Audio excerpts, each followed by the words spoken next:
नाहिद हसन जी अपना ग्राफ जो है अभी बनाए हुए हैं, इसको सोशल मीडिया के माध्यम से एक अच्छा माहौल दिखाई दे रहा था मनीष चौहान जी के द्वारा कि मुस्लिम चेहरा और हिंदू चेहरा मुझे एक साथ उसमें जो है नजर आ कि वो हिंदू मुस्लिम भाईचारे को जो है बनाने के लिए प्रयास करे। आपको लगता है कि 2027 में भी नाहिद हसन परचम लहराएंगे, जीत कर विधानसभा पहुंचेंगे? आज मुझे जो है ये लगता है कि हम मनीष चौहान जो है मेहनत कर रहे कि आप रुपए में क्या 54 है 58 है पूरा रुपया है क्या है क्या।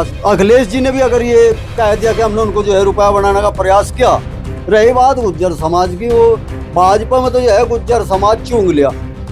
कौन बजा रहा लाठीन पे, पीट पीट के जो है इनके हाथ भी काले कर दिए कि आज की तारीख में जो लोग बीजेपी का झंडा पकड़ के जो है बीजेपी में बैठे हैं तो भाई इलाज तो उनका जरूर हो, इसमें तो कोई संदेह की बात नहीं। तुम्हें चाहे हिंदू गुज्जर की बात करें चाहे मुस्लिम गुज्जर की बात करेंगे गुज्जर की। दोस्तों नमस्कार, मैं अनिरुद्ध चौहान, स्वागत आप सभी का गांव गुआंढ में। 2 दिन पहले मनीष चौहान ने गांव भूरा में, कैराना विधानसभा के गांव भूरा में एक रैली की, जिसमें बहुत ज्यादा मात्रा में ट्रैक्टर, गाड़ियां, बाइक और मुस्लिम समाज के लोग बहुत ज्यादा उस रैली में नजर आए। अब इसमें 2027 के चुनाव में जो क्या लग रहा है, क्या सोच रही है जनता, और जो राजनीतिक विश्लेषणकर्ता हैं वो इसके ऊपर अपनी क्या राय रखना चाहते हैं, उनको किस तरीके से ये चुनाव दिखाई दे रहा है। एक तरफ अखिलेश यादव जी कह रहे हैं कि हम गुर्जर समाज को अपनी तरफ खींचने का काम कर रहे हैं, वहीं कहीं ना कहीं जाट समाज में भी नाराजगी नजर आ रही है। तो हमें जरूरत थी एक ऐसे व्यक्ति की जो बिल्कुल तथ्यात्मक बातें, ऐसी बातें जो सुनने में संवैधानिक हो और संविधान की जहाँ समझ हो, जहाँ समानता की बात हो और बिल्कुल मुखर होकर बोल सकता हो। क्योंकि कहीं ना कहीं जब भी हम बात करने की कोशिश करते हैं, हर व्यक्ति एक पक्ष की बात करता है, जहाँ कोई पक्ष ना हो, जो बिल्कुल निष्पक्ष हो और बिल्कुल मुखर होकर बोल सकता हो, बिना डरे निडर होकर बोल सकता हो। और ऐसे व्यक्ति बहुत कम नजर आते हैं, और ऐसे व्यक्ति के पास हम आ चुके हैं। एडवोकेट ब्रह्मपाल गुर्जर जी सामाजिक हैं, राजनीतिक हैं। दोनों चीजें जब भी कंबाइन होती हैं, एक साथ आती हैं, तो अलग ताकत बन जाती है।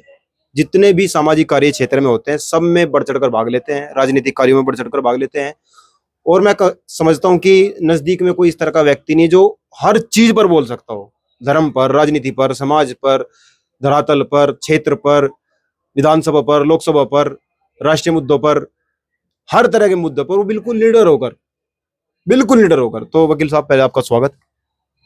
अनिरुद्ध भाई आप आए, हम आपका भी स्वागत करते हैं, आपके दर्शकों का, आपके चैनल का मैं स्वागत करता हूं। आप भाई आपका बहुत बहुत धन्यवाद। 2027 के चुनाव नजदीक लग गए जी, आपकी विधानसभा कैराना ही है। आपने पहले भी बताया, 2022 के चुनाव में बताया, बीच में आप बताते रहे, लोकसभा चुनाव में भी आपने बताया। अभी आपने देखी होगी मनीष चौहान ने एक बहुत जबरदस्त रैली गांव भूरा में की। क्या लग रहा है 2027 में? नहीं चलो, मनीष चौहान जी ने रैली करी, आप खाली इस रैली के परिप्रेक्ष्य में या इसको दृष्टिगत करते जानना चाहते हैं, या ऑल ओवर आप 2027 के चुनाव की बात करना चाहते हैं? पहले, क्योंकि आपकी विधानसभा कैराना ही है और आपको अच्छे से समझ आती हो, फिर कैराना के बाद प्रदेश की तरफ निकल पड़ेंगे। जी जी। तो जहाँ तक कैराना की बात है, रैलियां होना अच्छी बात है। मेहनत हर आदमी को करनी चाहिए, जो आदमी राजनीति में अपना कोई मुकाम बनाना चाहता है, आगे बढ़ना चाहता है, तो ये काम तो उसके लिए जो है बहुत जरूरी होता है कि वो जनसंपर्क करे, लोगों के सुख दुख में शामिल रहे, लोगों को इकट्ठा करके जो है अपना विचार, अपनी योजनाएं, अपने कार्यक्रम, और वर्तमान में हम क्या कर रहे, भूतकाल में हमने क्या करा, भविष्य में हम क्या करेंगे, इन तमाम चीजों के बारे में जो है अवगत कराना हर राजनेता का, हर राजनीतिक व्यक्ति का जो है एक कर्तव्य है, उसका धर्म है, उसे करना चाहिए।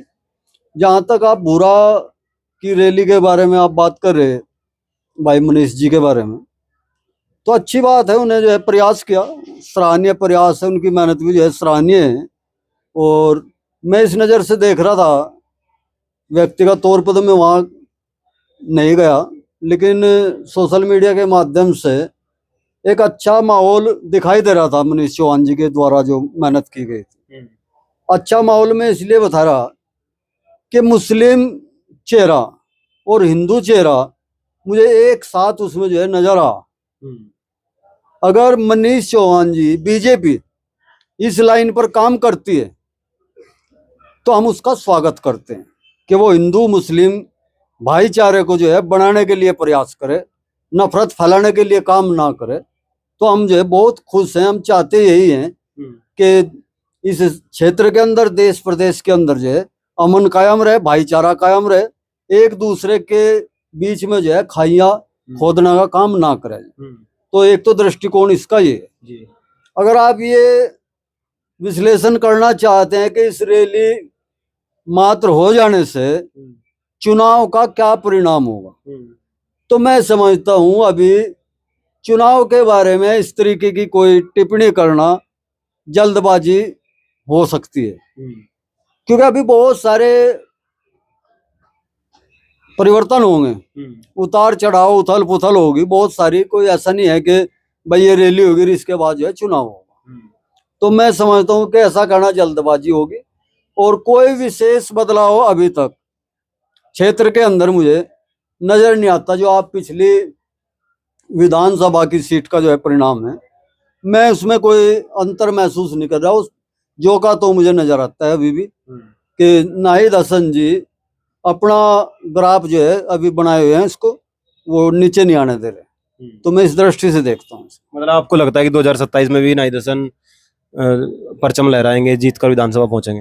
देखो वो मैंने कहा है, हर रोज, हर घड़ी, हर पल परिस्थितियां बदलती हैं और राजनीति तो एक ऐसी चीज है। अभी हम बात करें, हमारे बात करते करते कोई दूसरी खबर, दूसरी सूचना ऐसी आ सकती है कि आप कल्पना भी कर सकते हैं उसकी। तो जहां तक आज तक की मैं बात कर रहा, आज मुझे जो है ये लगता है कि हम मनीष चौहान जो है मेहनत कर रहे और शायद उनकी मेहनत रंग लाने में कामयाब हो सकती है, लेकिन ये कल का प्रश्न है। अभी तक नाहिद हसन जो है अपने परचम को कायम किए हुए हैं और मुझे अभी उसको जो है नीचे डाउन होता दिखाई नहीं दे रहा। अच्छा, मैं कल पढ़ रहा था सोशल मीडिया पे कि गुर्जर समाज को लुभाने के लिए, दलित वोटरों को लुभाने के लिए अखिलेश यादव जी ऐसे काम कर रहे हैं ताकि गुर्जर और दलित उनकी तरफ आए, पीडीए में वो जोड़ना चाहते हैं। कहीं ना कहीं कुछ लोग जाट समाज को लेकर भी लिख रहे हैं कि जाट समाज नाराज है और चौधरी साहब के खिलाफ ऐसी बात कही है कि हमने तो चौवन्ने से उठाकर रुपया बना दिया। इस बात का जाट समाज के ऊपर क्या प्रभाव पड़ेगा और गुर्जर समाज कितना लामबंद होकर एक तरफ जाएगा? देखो, जहां तक जयंत जी के बारे में अखिलेश जी की टिप्पणी का आप प्रश्न कर रहे हैं, मैं इसको जो है अनावश्यक, बेवजह की चर्चा और बहस मानता हूं। ये बात खुद जयंत चौधरी के द्वारा कही गई थी गठबंधन करते समय कि मैं कोई चवन्नी थोड़ा ही हूं। जब उनसे पूछागा कि आप गठबंधन में जो है कितने समय रह पाएंगे समाजवादी पार्टी के साथ, जो आपका गठबंधन है, जो अलायंस है, तो उन्होंने कहा था, अरे भाई हमारा गठबंधन होगा ये निश्चित तौर पर अस्थायी रहेगा, ऐसा थोड़ा है कि मैं चवन्नी हूं पलट जाऊंगा। तो जयंत जी से किसने कहा था कि आप कहो भाई आप चवन्नी है, अठन्नी है, रुपया है, क्या है? ऐसा उनसे पूछा था किसी पत्रकार ने कि आप रुपये में क्या चवन्नी है, अठन्नी है, पूरा रुपया है, क्या है, क्या संख्या है आपकी? और अगर उन्हें कह भी दिया था, उसकी कोई ऐसी बात नहीं थी। और अखिलेश जी ने भी अगर ये कह दिया कि हमने उनको जो है रुपया बनाने का प्रयास किया, तो मैं समझता हूँ उसमें अपमान की क्या बात है भाई? ये तो सम्मान की बात है। कोई आदमी मेरा कद बढ़ाने की बात कर रहा, ये कह रहा है कि मैंने उनका सम्मान बढ़ाया है, इसमें भी अगर आप अपना अपमान और बेइज्जती महसूस कर रहे तो भाई कर लो, इससे क्या फर्क पड़ रहा किसी में। रही बात गुर्जर समाज की, वो जो है समाजवादी पार्टी के या भाजपा की तरफ कितना जाएगा? भाजपा में तो जो है गुर्जर समाज चूंग लिया, छक लिया खूब, समझ रहे। अभी मेरठ के अंदर एक प्रकरण चल रहा था डॉक्टर दिग्विजय भाटी जी का, और शायद जो दलित समाज से नेता थे, क्या नाम था उनका, शायद मनोज जी, जो भी नाम रहा होगा, उनके साथ जो बदसलूकी की गई है वो बीजेपी सरकार के दौरान ही तो करी जा रही। कौन बजा रहा लाठीन पे? पीट पीट के जो इनके हाथ भी काले कर दिए, इनकी कमर भी काली कर दी, सब कुछ पीट दिया इनका, कहीं तो जगह छूट नहीं रही। तो गुज्जर का तो मैं ये देख रहा, आप भी देख रहे होंगे, पूरा देश देख रहा है क्या होगा क्या नहीं होगा। हाँ, एक जरूर दुख उठता है हमारे अंदर भी, समाज के अंदर भी ये दुख जो है उठ रहा है इस टाइम कि आज की तारीख में जो लोग बीजेपी का झंडा पकड़ कर जो है बीजेपी में बैठे हैं और वो चुपचाप इस मंजर को देख रहे हैं, तो भाई इलाज तो उनका जरूर होगा, इसमें तो कोई संदेह की बात नहीं है। वे मैदान में आओगे तो वे चाहे हिंदू गुज्जर की बात करें चाहे मुस्लिम गुज्जर की बात करेंगे गुज्जर की और जिंदाबाद बोल लेंगे बीजेपी की। यह चीज अब बर्दाश्त होने वाली है नहीं या चलने वाली नहीं है। या तो हम इस प्रकरण पर जो है बोल लें कि ये न्याय हुआ या अन्याय हुआ, उन्हें बोलना पड़ा, उन्हें अपनी टिप्पणी अपनी प्रतिक्रिया बतानी पड़ेगी। या तो मैं ये बताऊं कि सरकार जो है उत्तर प्रदेश पुलिस प्रशासन सही कार्रवाई कर रहा, ये लोग गलत थे ताकि जनता का दूसरा आदमी शोषण ना कर सके, उसको गुमराह ना कर सके किसी बात को लेकर। या ये बताऊं कि उत्तर प्रदेश पुलिस बीजेपी शासन में जो है गुज्जर समाज और दलित समाज व अन्य कुछ और कमजोर समाजों का जो है उत्पीड़न कर रही है, इस प्रकरण में जो है पुलिस गलत है। यू काम ऐसे नहीं चलना। आप जो है बैठे जो है इस ताक में बैठे वहां मक्खी उठ जाएगी, जब शहद पियेंगे इबका मक्खी बनता होंगी, शहद नहीं है ना। शायद कौन पिएगा अब की बार? शहद वो पिएगा जो इस टाइम माल में हाथ डाल रहा, अतुल प्रधान डाल रहा माल में हाथ, समझ रहा। और बहुत सारे कई लोग हैं हमारे जो इस माल में मक्खियों में इस विषम परिस्थिति में जो है साथ खड़े हैं और अपनी जान लड़ा रहे हैं। उनके साथ साथ उत्तर प्रदेश के अंदर आज विपक्ष के रूप में जो अखिलेश यादव जी हैं वो गुज्जर समाज की आवाज उठा रहे, तो लोग उनके बारे में विचार नहीं करेंगे? पागल थोड़ा ही है। हाँ, कुछ लोग पागल हैं, ठेकेदार भी हैं, ठेके भी ले लें, पैसे भी ले लें जितवाने के, मुकदमे भी लगवा दें लोगों पे फर्जी कामों में, समझ रहे। उनका तो मैं जिक्र नहीं करता दलाल लोगों तो, नहीं तो जो समाज है वो विचार कर रहा। कई प्रकरण ऐसे हो चुके जिन प्रकरणों में ये लोग जो है आंख मीच के चुपचाप बैठे रहते हैं और जो सत्ता में बैठा होता है उसकी दलाली करते हैं ये लोग। समाज के नाम पे जो है एक शब्द इनके मुंह से नहीं निकलता। अब की बार इन पे जो है समाज के मुंह सामने जो है वो चीज बुलवाई जाएगी जिसको ये बोलना नहीं चाहते। अरे सहारनपुर में अर्जुन सिंह को राष्ट्रीय नेता बना दिया गया है गुर्जर समाज का, कैसा लग रहा है आपको? आप क्या कहना चाहेंगे? क्योंकि कुछ लोग कटाक्ष भी कर रहे हैं, कुछ लोग लिख रखे हैं ऐसी जगह बताओ जहां अर्जुन सिंह ना गए हो। जब भी समाज की लड़ाई की बात होती है अर्जुन सिंह सबसे पहले खड़े होते हैं। ये कटाक्ष कौन कर रहा? क्या कटाक्ष कुछ कर रहे लोग, भाई गलत बना दिया, बिना पूछे चौधरी बना दिया, ये क्या सही बात है? नहीं, किससे पूछा जाएगा चौधरी बनाने के लिए? जो सभा में शामिल होगा उससे तो पूछेंगे जी। या मेरे ताऊंगे यहाँ पूछने मेरे घरों किन्ने चौधरी बना दे। जो सभा में जो समय पे वहां मौजूद था परिस्थिति के अनुसार उन लोगों ने निर्णय लिया। वो समाज का पार्ट नहीं है। समाज भी खिरा किसी का, आप बताओ किसी एक ठेकेदार का नाम जिसने समाज के लिए कुछ करा? मैं अभी तो बता रहा, ये जिनके पीड़ मार रही है, जिनके पिट्ठू जो है कमेंट कर रहे और नुका गलत कर दिया, अरे बढ़िया वाला अध्यक्ष तुम बना के दे दो। अर्जुन सिंह अपना आप पीछे बैठ जाएंगे। अर्जुन सिंह ने जो है सारी उम्र हो गई, बताओ तो एक उसका काम ऐसा गलत है। उस आदमी ने जो है अनंगपुर हो कहीं हो 50 जगह तो हमें देख लिया, हम जा लिया अर्जुन सिंह के साथ। वो आदमी जो है ये नहीं देखता भाई किस पार्टी का मैटर है क्या है। अगर अन्याय है वो आदमी अन्याय के खिलाफ बोलता है। एक और बता दूं मैं, ऐसा नहीं है वो गुज्जर के खिलाफ अन्याय हो तभी बोलता है। उस आदमी के अंदर इतना मादा है, अगर उसके पास किसी भी समाज का पीड़ित आदमी कोई भी जो है मजबूर आदमी वहां पहुंचता है तो वो आदमी उसके दुख दर्द में उसकी पीड़ा में जो है खड़ा होता है उसके साथ और अपनी जी जान लड़ा देता है। समाज का नेतृत्व करेगा, क्यों नहीं करेगा? उनसे पूछा जाएगा भाई जो समाज को बेच रहे वे हैं इसके मालिक समाज के, वो उन्हें अपनी औकात में रहना चाहिए। समाज ने जो निर्णय ले दिया वो बहुत बढ़िया ले दिया। जिन लोगों ने लिया वो रात दिन जो है समाज के लिए दौड़ते हैं, तो दलालों से थोड़ा पूछा जाएगा भाई कौन बनागा समाज का चौधरी? नेता बनना, एमपी एमएलए बना को समाज का चौधरी बनना थोड़ा ही है। ये तो गुंडे बदमाश का भी तुक्का लग जाए नेता बनना एमएलए एमपी बनना, ये कोई इतनी बड़ी बात है? मैं देखा जेलों में लौटे लोग एमएलए एमपी बन जाए। अतीक अहमद हर एमपी थे, एक तरफ बदमाश बता रहे उन्हें लोग, एक तरफ गोली मार रहे उनके जनप्रतिनिधि होगा। तो जनप्रतिनिधि होना केवल अपने आप में इस चीज का प्रमाण नहीं है कि आप देश के, प्रदेश के, समाज के, गरीब के, कमजोर के, पिछड़े के, दलित के, अल्पसंख्यक के, क्या आप उसके हितैषी हैं या देश के हितैषी हैं? आप गद्दार भी हो सकते हैं, तो मेरा तो ये कहना है इस पर। चलो मैं दोबारा फिर आपको इधर आपकी विधानसभा में लेके आता हूँ। मैं 2-3 दिन से कुछ चीजें पढ़ रहा था कि जब भी गुर्जर की बात आती है तो केवल और केवल हिंदू को गुर्जर बताया जाता है। जैसा इसमें बताया जा रहा है 20 से 25 हजार हिंदू गुर्जर हैं, बाकी मुस्लिम गुर्जरों को मुस्लिमों में गिना जाता है। तो ये जो डाइवर्जन है, जो इस तरफ ये बंटवारा कर रखा है, तो हिंदू गुर्जर किस तरफ जाएगा? या फिर क्योंकि जब भी हम सोशल मीडिया पर पढ़ते हैं या फिर कुछ सर्च करने की कोशिश करते हैं, केवल पता है गुर्जर समाज, न कि हिंदू मुस्लिम। और जब बात होती है, मैं देखता हूँ धरातल पे, फिर हिंदुओं की बात होती है, तो हिंदू गुर्जर और मुस्लिम गुर्जर किस तरफ जाएगा? मनीष की तरफ, या फिर मरगांका सिंह की तरफ, या नाहिद हसन की तरफ?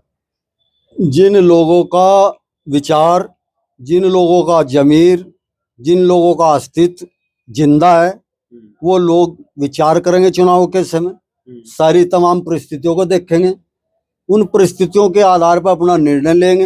अगर कोई इस आधार पर अपना निर्णय लेता है कि मैं तो मुस्लिम हूं, मैं तो नाहिद के पास ही जाऊंगा, उसको ही वोट दूंगा, या मैं तो भाई हिंदू गुर्जर हूं, मैं तो जो इधर फला को ही वोट दूंगा, तो मैं नहीं समझता कि लोकतंत्र में ऐसे व्यक्ति का कोई महत्व है, या उसका दिमाग या उसका मस्तिष्क जिंदा है, या उसने कोई राजनीति की परख या जांच है। वो केवल जो इस आधार पर जाता है वो आक्रोशित वोट होता है, और आक्रोश किस बात पे, किसको कहाँ जाए, वो किस तरफ चले जाए, क्या निर्णय ले ले, इसके बारे में कोई सटीक विश्लेषण नहीं करा जा सकता।